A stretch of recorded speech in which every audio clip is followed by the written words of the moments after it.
Bienvenido a tu siguiente clase de biología, quien te habla Mr. Alexander Colina. La membrana plasmática en la célula vegetal. Esta que vemos en la portada es una estructura de la membrana plasmática y vemos allí diferentes representaciones de químicos como glúcidos, proteínas, balsas de lípidos. Son zonas donde se encuentran algunos concentrados, algunos lípidos o grasas especiales. Los esfingolípidos, que son un tipo de lípidos también, las cadenas de ácidos grasos, proteínas, en fin, una representación gráfica de todo lo que tenemos allí. Se parece mucho a la célula animal, pero no es igual, jamás. Por eso, analizaremos funciones, estructura y composición de la membrana plasmática de la célula vegetal, valorando la importancia biológica de esta unidad orgánica funcional de los seres vivos. La pared celular vegetal es la parte, por supuesto, exterior de la membrana plasmática de las células vegetales y se encuentra en la pared celular vegetal. Como estudiaremos a continuación, muchas de las características estructurales y funcionales de las plantas están condicionadas por la existencia de esta pared. ¿Y por qué? Porque tiene elementos que no tiene la célula animal, que le confieren una rigidez especial. Por eso vemos que sus estructuras tienen una rigidez relativa, no siendo así en el caso de los animales. No encontramos estructuras tan rígidas como el tallo y las hojas a las ramas en ninguna parte de nuestro cuerpo o en el cuerpo de los animales, salvo en el tejido óseo. Sin embargo, no son los mismos componentes. Composición y estructura. Está compuesta por tres tipos de polisacáridos que ya tú conoces bien: la celulosa, la hemicelulosa y las pectinas, y diversas glucoproteínas.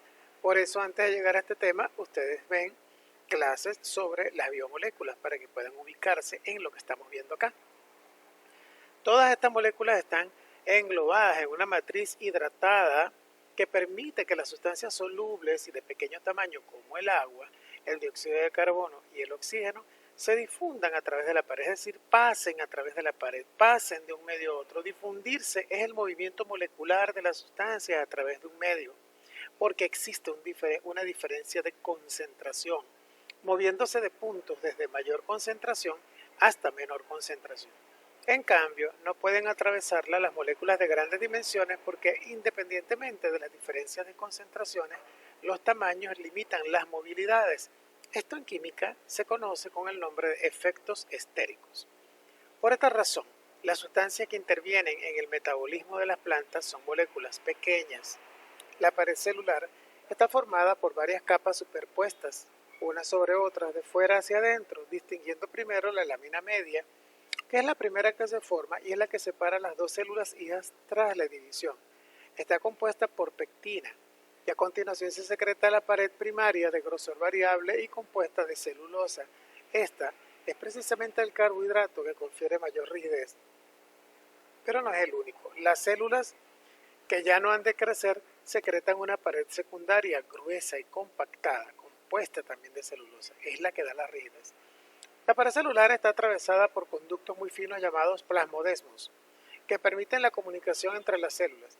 En los plasmodesmos puede observarse que la membrana plasmática de una célula continúa a través del plasmodesmo en la membrana plasmática de las células adyacentes, las que se encuentran a su lado.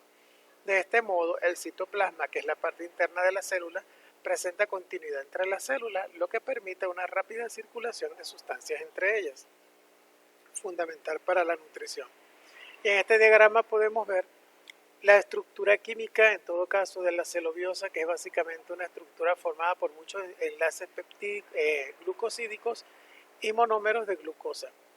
Bien, y se van acumulando y aglomerando. De alguna forma pasan como a agruparse en pequeñas filas o pequeñas matrices. Estos puntitos verdes que vemos aquí son como la representación de ellas, que luego se forman en conglomerados cilíndricos, formando estas estructuras que vemos aquí amorfas, que ya al microscopio se pueden notar como estas fibras, y esas fibras son de pura celulosa y mantienen esa forma desordenada precisamente por la forma en cómo estructuralmente se aglomeran. Pero lo más importante, ¿cuáles son las funciones? La pared tiene una importante función estructural, ya que constituye una capa rígida que da forma a la célula y la protege de tracciones mecánicas, o sea, digamos que de estiramientos y compresión. A eso se refiere, por supuesto, a la que están sometidas muchas plantas. Cada pared celular está unida a la pared de las células vecinas y entre todas constituyen un armazón que da consistencia a los distintos órganos de la planta.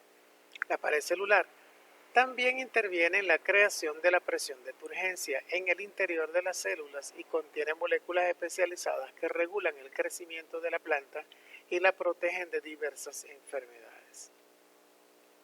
La presión de turgencia se origina cuando el medio que rodea las células es hipotónico respecto al citoplasma, es decir, contiene una concentración de soluto sensiblemente menor a la del interior de la célula. En tal caso, el agua entonces por difusión penetra en la vacuola de la célula vegetal por ósmosis. De hecho, la vacuola de la célula vegetal es siempre más grande que la de la célula animal. Es más, es una característica de ella. Como consecuencia de la entrada de agua, la célula aumenta de volumen y este aumento de volumen hace que el citoplasma presione sobre la pared celular. Entonces, esta presión es fundamental para el crecimiento, ya que los tejidos se alargan como consecuencia de la presión de turgencia que las células ejercen sobre la pared primaria, una presión interna, pues de adentro hacia afuera. Bien.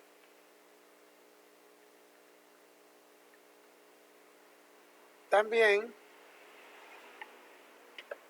el crecimiento, ya que los tejidos se alargan como consecuencia de la presión de turgencia que las células ejercen sobre la pared primaria.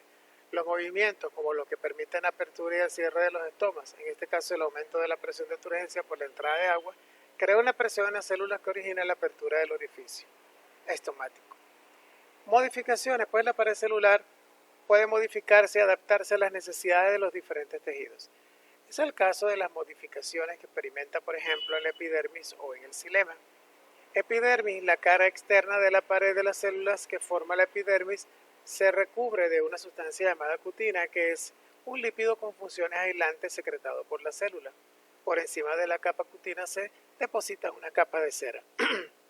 El conjunto formado por la capa de cutina y la de cera recibe el nombre de cutícula, de allí el nombre. Esta protege contra la infección por microorganismos, radiación ultravioleta del sol, desecación o daños mecánicos, como vimos cuando estudiamos los vegetales. No, eso no lo habíamos visto, pero está explicado. Xilema, tejido leñoso capaz de conducir líquidos, resultado de un complejo proceso de modificación de la pared celular, tal como podemos observar a continuación. Las membranas plasmáticas de las células eucariotas limitan un espacio interior. Este espacio objeto de estudio de esta unidad, lo vamos a ver luego. Describiremos los componentes del citoplasma celular y distinguiremos los diversos compartimientos internos, orgánulos citoplasmáticos y el citosol, sustancias en las que están inmersos los orgánulos. También estudiaremos el núcleo y el límite que los rodea a la envoltura nuclear. Eso es tema luego. Aquí tenemos una imagen de cómo se ve el corte del tejido epidérmico en una hoja y vemos la cutícula, que es la parte exterior, y vemos esto que es como un pelo que vemos acá.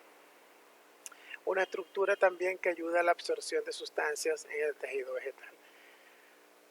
Aquí vemos en la cara interna de la pared de la célula, vemos la célula como se ve, la vacuola como te puedes dar es muy grande. Los depósitos de celulosa son esta línea marrón que son las que le dan la rigidez. Estas vacuolas aumentan de tamaño y crean una presión sobre la pared interna de la célula. Esa es la presión de turgencia. Ayuda al crecimiento y al alargamiento de los tejidos vegetales. En la cara interna de la pared de la célula se forma el xilema, que depositan acumulaciones de celulosa. Posteriormente, sobre los depósitos de celulosa se añade lignina, otro carbohidrato más complejo. Esta sustancia no se disuelve en el agua y confiere una gran resistencia al tejido. Es el otro carbohidrato que te decía que aparte de la celulosa confiere rigidez. Se eliminan las caras de las paredes que actúan como tabiques entre las células y desaparece el contenido celular. Así se forma el tejido. Bien, que sea de provecho tu clase. Hasta la próxima.